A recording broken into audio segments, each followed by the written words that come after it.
Hey there. Let's say that your criminal empire has recently been very profitable. You've been making lots of money and it's becoming harder and harder to hide it. You want to improve your quality of life, but still fear that authorities will start snooping around and asking you how you got your money. You obviously can't tell them you got it through crime. So what are you gonna do, especially when they start investigating? You're gonna have to start a business for the purpose of money laundering. That's what we'll be talking about in this video. I'll also be showing you the most common businesses that fellow criminals like you prefer to use. Hello and welcome back to my channel. If you're new here, make sure to hit that subscribe button and the notification bell so you don't miss out on any of our future videos. I release new content regularly, covering topics like personal finance and money management. Enough talk, let's jump into today's video.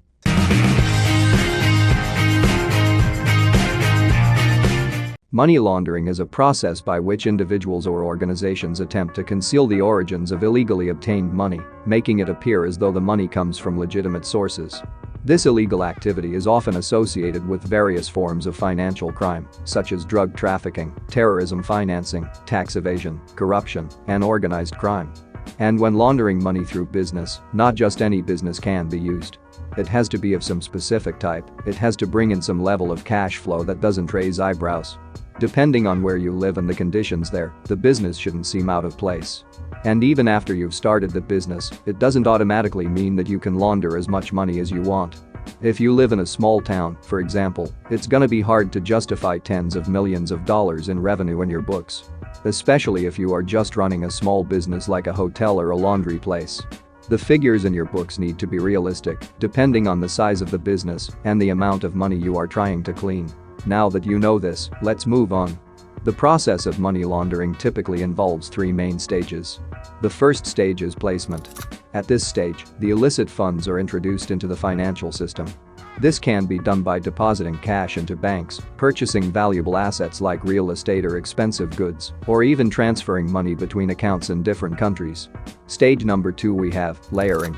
In this stage, the goal is to obscure the source of the illicit funds. Money launderers engage in a series of complex financial transactions to create confusion and make it difficult for authorities to trace the money back to its illegal origins. This can involve multiple transfers, conversions of currency, or investments in businesses. Stage number 3 we have integration. In the final stage, the cleaned money is reintroduced into the legitimate economy. It is often used to acquire legal assets or investments, making it difficult for law enforcement agencies to distinguish between laundered money and legitimately earned income. And now to the main point of this video, I'm gonna be telling you the popular types of businesses that criminals use to launder money. The main point of these businesses is for the illegal money to be mixed with the money from alleged business so that it all seems like honest, legitimate money. It's only at this point that the crime money can be used. Criminals employ a variety of businesses and methods for money laundering to legitimize the proceeds of their illicit activities.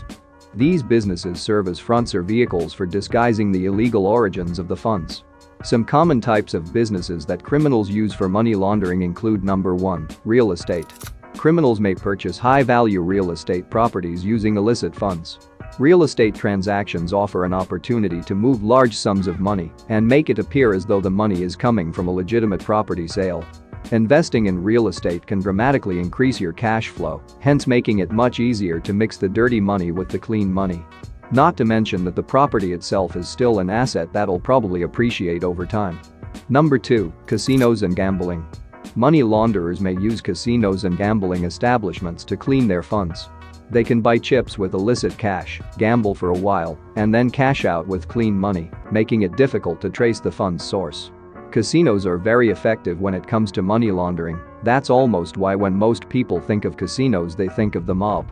Due to how their business model works, it makes it much easier to hide illegally acquired funds. And apart from hiding money, you'll also be making money from the actual running of the business, hence making you even richer. Number 3 we have shell companies. Shell companies are typically entities that exist on paper but have no real business operations. Criminals use them to obscure the source of funds by funneling money through these entities and making it difficult to trace back to the original criminals. The key point here is anonymity. That's the goal of having shell companies. Cause as a criminal, the last thing you want is to have paper trails with your name on them. This would make it easier for the authorities to track you down. I will be making a more detailed video about shell companies, so stay tuned. Number 4. Front companies. Criminals may set up seemingly legitimate companies that exist solely for the purpose of laundering money. These front companies can be involved in various industries, such as import-export, real estate, or hospitality. They may generate fake invoices, receipts, and contracts to create the appearance of legitimate business transactions. Front companies actually need some interesting creativity. This is to help them stay one step ahead of the authorities. If it gets too suspicious, you're gonna get caught. Number 5, we have cryptocurrency. I don't know if anyone is shocked by this. With the rise of cryptocurrencies like Bitcoin, criminals have found new ways to launder money. They may convert illicit funds into cryptocurrencies and then mix or tumble them to obscure the transaction trail. Number 6. Art and luxury goods. High-value assets like art, jewelry, and luxury cars can be used for money laundering. Criminals may purchase these items with dirty money and then resell them, thus converting illicit funds into valuable assets that are harder to trace. Number 7. Trade-based money laundering. Criminals engage in trade-based money laundering by manipulating international trade transactions. This can involve over or under invoicing goods, making it appear as though legitimate trade is occurring when, in fact, it's a cover for money laundering. Number 8. Cash-intensive businesses. Certain businesses that deal primarily in cash, such as bars, restaurants, and laundromats, can be used to commingle illegal funds with legitimate earnings. Criminals may overstate their cash revenue to legitimize the illicit funds. And just like I said earlier, when doing these cash-intensive businesses, you've got to avoid overstating your revenues too much to the point that it becomes unrealistic. This will make your business more suspicious and increase the chances of you being caught. Number 9, we have Hawala networks. In some regions, informal money transfer systems known as Hawala are used for money laundering. These networks operate outside traditional financial institutions and can be exploited by criminals to move money across borders with minimal documentation. Now that you know the business is commonly used for money laundering, I've got to tell you that governments and authorities nowadays have become more and more aware of these tricks. So you have to be more creative. Efforts to combat money laundering involve regulatory oversight, increased transparency, and the monitoring of financial transactions to detect suspicious activity. Financial institutions, businesses, and law enforcement agencies work together to identify and prevent money laundering activities. Money laundering is a crime in most countries and is subject to severe penalties. Governments and financial institutions have implemented various anti-money laundering measures and regulations to detect and prevent money laundering activities. These measures include customer due diligence, reporting of suspicious transactions, and the creation of watch lists of individuals and entities involved in financial crimes. The fight against money laundering involves cooperation between financial institutions, law enforcement agencies, and regulatory authorities to track and prevent illegal financial activities.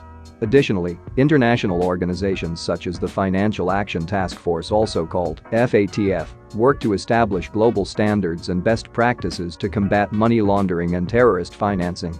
I hope you enjoyed the video. Don't forget to hit that like button if you find this video helpful, and if you have any questions or suggestions, also leave them in the comments section below and tell me what video you'd like to see me do next.